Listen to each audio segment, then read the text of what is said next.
Et parce que la présidentielle est la rencontre d'un homme ou d'une femme avec le peuple français, Parti de campagne vous propose un rendez-vous avec les candidats. Bonsoir Éric Zemmour. Bonsoir Marie. Merci beaucoup d'avoir accepté notre invitation. Avec François Langlais tout à l'heure, nous reviendrons sur une mesure de votre programme.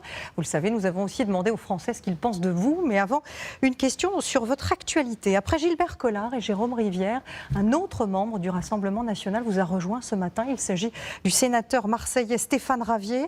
On le sait, vous revendiquer l'union des droites. On a bien compris qu'il y avait une composante extrême droite, mais pour l'instant, de l'autre côté, les Républicains qui choisissent de quitter leur parti, ils choisissent plutôt Emmanuel Macron. Alors, pourquoi ces gens me rejoignent? Je crois qu'il faut expliquer aux Français qui nous regardent. Parce que je suis le candidat qui me suis lancé dans cette bataille pour lutter contre le grand remplacement et l'islamisation de la France. J'en ai assez de ces villes enserrées, de boucheries halal, de boutiques halal, de kebabs, etc. J'en ai assez de cette insécurité permanente, de ces vieilles dames qui se font arracher leurs colliers, de ces jeunes femmes qui ne savent plus comment s'habiller parce qu'elles ont peur de se faire agresser. Donc pour que la France reste la France, je me suis lancé dans cette campagne. Ça, c'est ceux le qui me rallient de Marine Le Pen. Ça veut dire que vous allez remplacer le Rassemblement national. Non, ça n'attire pas, en tout cas. Marine Le Pen dit que le grand remplacement n'existe pas. C'est moi qui ai imposé. Non, on l'a entendu. Je vous assure. Regardez maintenant, même Valérie Pécresse emploie ces mots. Mais c'est moi qui ai imposé ce terme dans la campagne présidentielle. Avant, Valérie Pécresse, comme Marine Le Pen, ne voulait pas reconnaître ce mot. Donc, je le dis maintenant, justement, pourquoi ces gens du Rassemblement national et de LR me rejoignent? Parce qu'ils veulent participer à cette lutte contre le grand remplacement et ils pensent que je suis le seul à pouvoir la défendre, à défendre cette France qui veut rester la France. Et donc, il y a effectivement des gens du Rassemblement national, vous les avez cités, je suis très heureux de les accueillir. Vous savez, dans mon équipe, il y a aussi beaucoup de gens qui viennent de LR. Alors, je vous accorde qu'ils sont moins connus. Il y a moins de premier plan, je vous l'accorde volontiers, mais il y a beaucoup de gens qui viennent de LR. Regardez, il y a M. Jean-Frédéric Poisson, il y a Mme Laurence Trochu, il y a Sébastien Pilard, il y a... On ne va pas tous les citer parce qu'il faut qu'on avance malheureusement. Bien, alors on avance. Mais revenons à votre candidature, si vous voulez bien. Il y a encore quelques mois, pour vous dire, n'étiez pas politique. Un mot simplement pour vous dire que ceux qui me rejoignent le plus, ce sont les Français. Je vais vous donner quelque chose, on va une voir annonce. Tout à l'heure ce qu'ils mais pensent une annonce. Mon parti, qui a été créé il y a 2 mois, Reconquête, a aujourd'hui la joie d'accueillir sa 100 millième adhérente. Je le dis en primeur pour le journal de TF1. Je l'accueillerai demain. C'est une personne qui vient de LR et je lui remettrai sa carte de 100 millième adhérent. Eh bien, on va tout de suite regarder ce que disent de vous les archives du petit écran pour comprendre effectivement ce qu'a été votre parcours à un sujet signé Isabelle Marie. Regardez. La première fois que l'on vous a vraiment vu à la télévision, Éric Zemmour ne dit rien de vous, hormis les codes couleurs de l'époque, en 95, dans cette autre vie où vous étiez journaliste. En dit-elle davantage cette autre image furtive retrouvée par hasard lors d'une convention de la droite, vous en souvenez-vous, sur l'immigration. Polémiste, essayiste, vous aurez mis 20 ans pour traverser le miroir, être enfin sur l'image, tomber en politique comme on entre en religion. Certains ont leur acronyme, vous, une initiale, ni Zidane, ni Zorro, mais Zemmour en Hongrie, Zemmour en Angleterre, quand vous vous rêvez en De Gaulle. De la politique longtemps observée, vous avez chippé tous les codes, et c'est vous désormais que l'on scrute, que l'on épie parfois. Mais au-delà de cette campagne esthétisante que vous mettez en scène sur votre chaîne YouTube, que restera-t-il de vous après la présidentielle, Éric Zemmour? Des bras levés comme une victoire espérée, un peu d'honneur perdu dans vos mots et vos gestes parfois, ou les simples vestiges d'un vertige médiatique.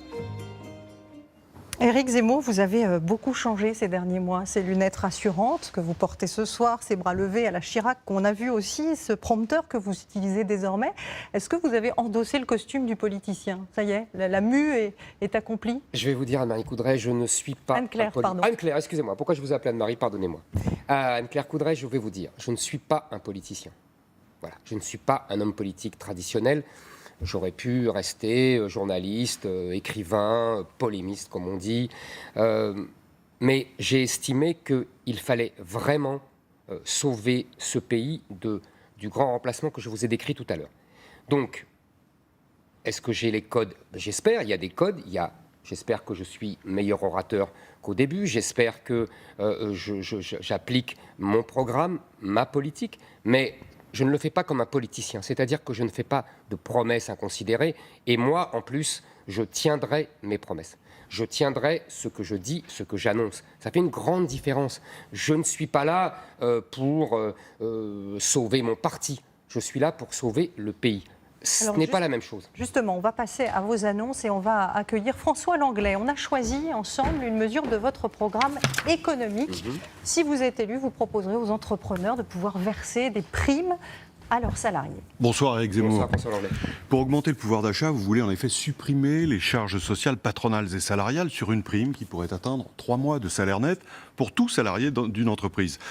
Mais qu'est-ce qui empêcherait un employeur de détourner votre système en embauchant un salaire fixe beaucoup plus bas, avec cette prime variable en complément?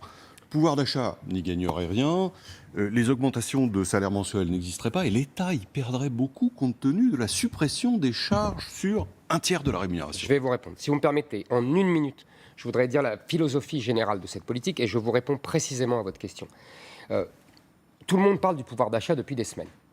Moi, j'ai voulu essayer de réfléchir sur qu'est-ce que le pouvoir d'achat. Le pouvoir d'achat, c'est ce que l'État nous laisse après nous avoir ponctionné et pris le maximum.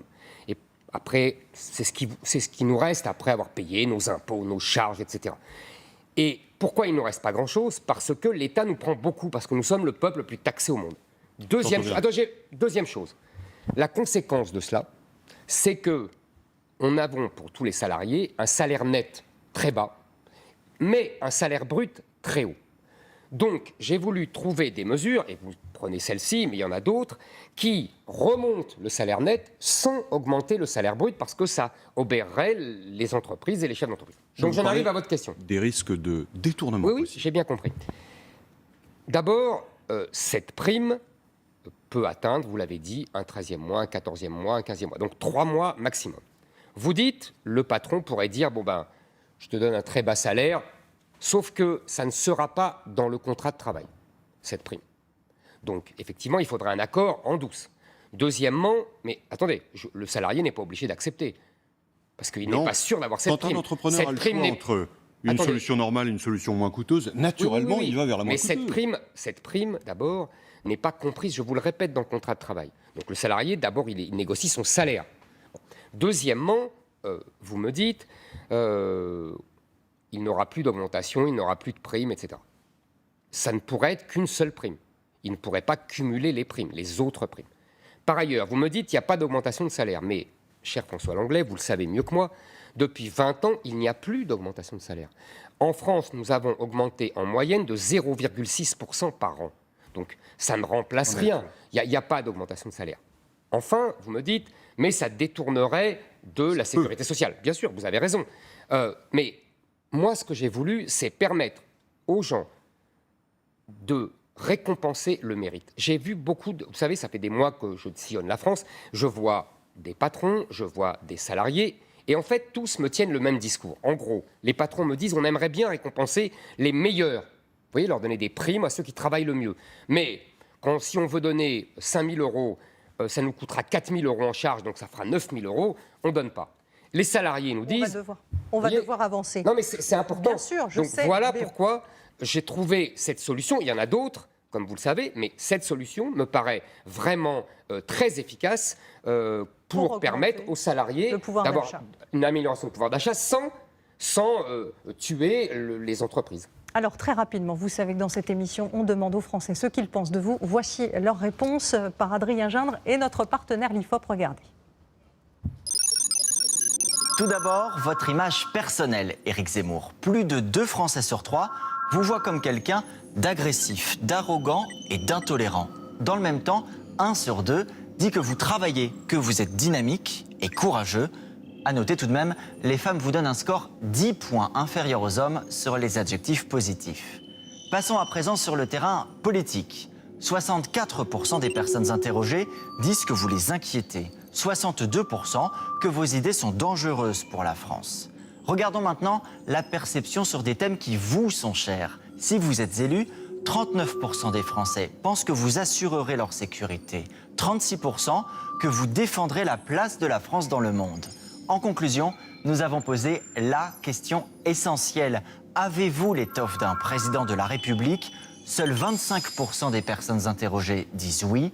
Pour convaincre une majorité, il vous reste 8 semaines avant le premier tour. Éric Zemmour, Adrien Gindre le disait, vous avez un vrai déficit auprès des femmes, 10 points de moins que les hommes sur vos adjectifs les plus positifs. Comment vous l'expliquez? Je pense que on a fait beaucoup de caricatures de moi à partir de textes qui se voulaient des essais, qui se voulaient des essais polémiques dans la grande tradition française. Certains ont tort de penser que vous êtes un misogyne quand vous dites que les génies, les grands génies sont des hommes. C'est une bêtise. Je ne suis absolument pas misogyne. Vous savez, j'ai été élevé largement par des femmes. Mes principales collaboratrices et conseillères sont des femmes. Je ne pense pas du tout être misogyne, mais on a créé ce personnage. Je pense aujourd'hui que je suis le protecteur des femmes. Vous voyez, je pense aujourd'hui que ce qui menace les femmes, ce ne sont pas des propos à l'emporte-pièce, mais c'est l'islamisation du pays. Il y a quand même 7 Français sur 10 qui vous trouvent arrogant, agressif, intolérant. Là aussi, ce n'est pas le profil parfait pour devenir président de la République. Vous savez, 70%, c'est beaucoup. Vous avez raison, c'est beaucoup, mais les images évoluent. Et je pense que les gens vont apprendre à mieux me connaître. Ils me connaissent déjà mieux dans cette campagne. Je suis un passionné. J'ai la passion de la France. Alors évidemment, parfois, je le fais rudement. Mais je pense que la situation est grave et que les Français ne veulent pas voir disparaître la France qu'ils ont connue. Ils veulent que la France reste la France. Ils ne veulent pas une nouvelle France. Ils ne veulent pas une France créolisée. Ils veulent que la France reste la France. Mais maintenant, je comprends, car j'ai pris certaines positions rudes, en particulier sur l'immigration et sur l'islam. Donc, si vous me permettez, je pense que j'ai 1 minute, je veux dire... 10 secondes. Je veux dire à mes compatriotes musulmans que si ils respectent la France, si ils pratiquent leur foi dans la discrétion, et s'ils s'approprient notre histoire et nos mœurs, ils sont mes compatriotes, et je dirais même, ils sont mes frères. Et je leur tends la main. Merci. Merci beaucoup. Merci d'avoir été notre invité. Merci à vous de nous avoir suivis. Tout de suite, rendez-vous sport et je vous retrouve évidemment vendredi prochain. Très belle semaine.